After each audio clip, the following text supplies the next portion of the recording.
அது ஒரு அழகான பசுமையான காடு. அந்த காட்டில் ஒரு மான், ஒரு ஆமை, ஒரு காகம், ஒரு சின்ன எலி நல்ல நண்பர்களாக வாழ்ந்து வந்தாங்க. அவங்க தினமும் ஏரிக்கரையில் ஒன்றா சேர்ந்து விளையாடி மகிழ்ந்திருந்தாங்க. ஒரு நாள் மான் வேடன் போட்ட வலையில் மாட்டிக்கிச்சு.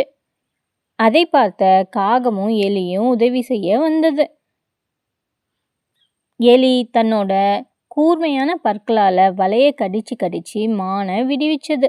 அந்த சமயம் பார்த்து வேடன் அங்கே வந்துட்டாங்க. மற்ற விலங்குகள் எல்லாம் ஓடிப்போச்சு. ஆமையை மட்டும் வேடன் எடுத்து மூட்டையில் போட்டு கட்டிட்டாங்க. அதை பார்த்த மற்ற விலங்குகள் ஒரு புத்திசாலியான திட்டம் போட்டுச்சு. மான் பாதையில் இறந்தது போல படுத்துக்கிச்சு. காகம் அதன் மேல் அமர்ந்து கொத்துவது போல நடிச்சிட்டு இருந்தது. அதை பார்த்த வேட்டைக்காரர், ஆஹா, இந்த ஆமையை விட அந்த மான் ரொம்பவும் பெருசு அப்படின்னு நினச்சி மானை கட்டி எடுத்துகிட்டு போகிறதுக்காக சாக்கை தேடி போயிட்டாரு. அந்த சமயம் 4 விலங்குகளும் தப்பிச்சு மறுபடியும் ஏரிக்கரையில் வந்து சந்திச்சாங்க. 4 நண்பர்களும் மறுபடியும் வழக்கம் போல் சந்தோஷமாக விளையாடிட்டு இருந்தாங்க. இக்கதை உணர்த்தும் நீதி என்னன்னா, ஒற்றுமையே பலம். நல்ல நண்பர்கள் எப்போதும் ஒருவருக்கொருவர் உதவுவார்கள்.